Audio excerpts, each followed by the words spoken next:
Bro, if you're African and you have an Afro hair, you already know life is not easy.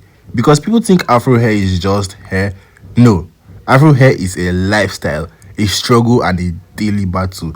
Let me start from the beginning. When you're a kid in Nigeria, your hair is not your hair, it belongs to your parents. You wake up on a Saturday morning thinking you'll go outside and play football with your friends. Next thing you hear, come here and sit down. Immediately your heart starts beating fast because you already know what's about to happen. Your mom brings out that small hard comb that looks like it was designed to torture children. Don't move. Don't move? How will I not move when you are removing my scalp? She starts combing your hair like she's digging for treasure. Every stroke feels like an ancestor is leaving your body. You shout, "Ah! Mom, slow down, slow down, slow down." Then she replies with the classic Nigerian line, "If you move again, I will give you something to cry for." And now you're there, crying, but quietly. And the worst part is when the comb gets stuck, you know that moment the comb just freezes in your hair like it has entered another dimension. Then your mom pulls it out, your soul leaves your body for 2 seconds. By the time she finished combing your hair, your eyes are red, your head is hot, and you look like you just survived the war. But that is just childhood. Let's talk about the barber experience. Every Nigerian guy has experienced barber betrayal at least once in their life. You go to the barber shop with confidence, you sit down and tell the barber very clearly, "Boss, just trim small." That's all. Just trim small. Baba knows like he understands. He sprays water in your hair like he's about to perform surgery. 5 minutes later, you start noticing something strange. Your hairline is moving slowly backward. You're watching it from the mirror, but you're too scared to speak. Before you know it, your hairline has traveled so far back you can't even see it anymore. Now your forehead looks like a football field. You're just sitting there thinking, what have I done to deserve this? But it's too late. The damage has been done.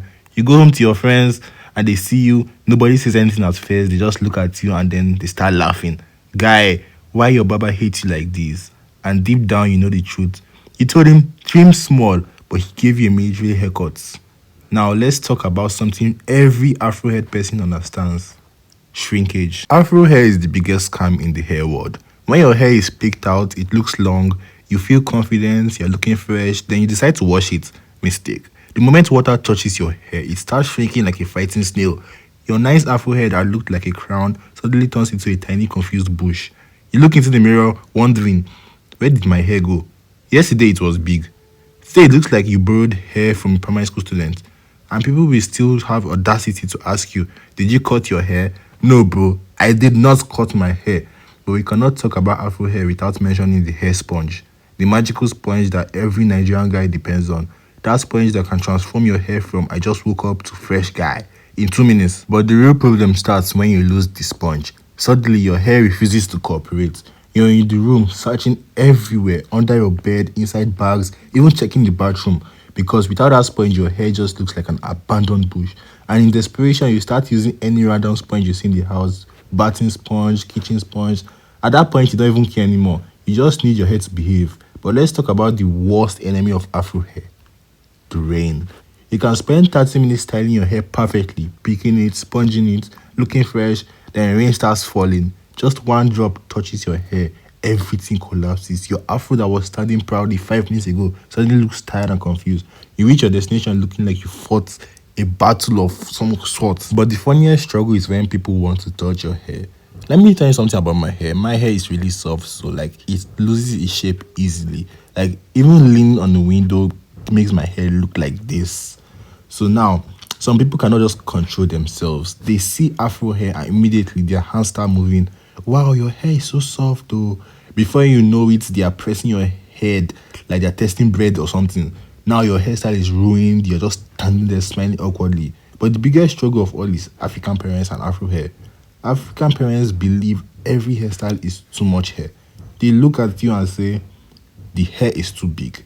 Next time you know they are sending you to the barber, you try to argue, please just let me keep it small. But it doesn't matter. You return home with a low cut so clean it looks like you're basically bald. And your parents are happy. They say, now you look responsible. Responsible. I look like I just came out of jail. Another major struggle with having Afro hair is that no matter how long you comb it, sometimes I spend up to 20 minutes combing it, and I go to the family function, I always hear the same question, did you comb your hair? Like, according to Lokisa, as this has to be one of the most annoying questions that you could really ask me, because yes, I did comb my hair. And they keep asking every time, and every time I check my hair in the mirror, it's okay. It looks perfectly fine. Because of this, I've been into caps recently. So almost everywhere I go now, I wear my face cap.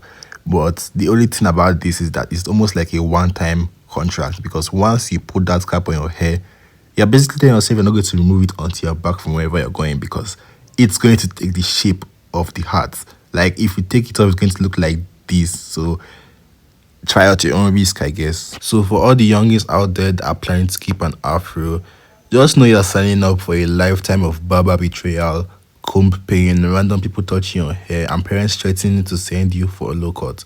But good luck, soldier. We did it. You can do it too.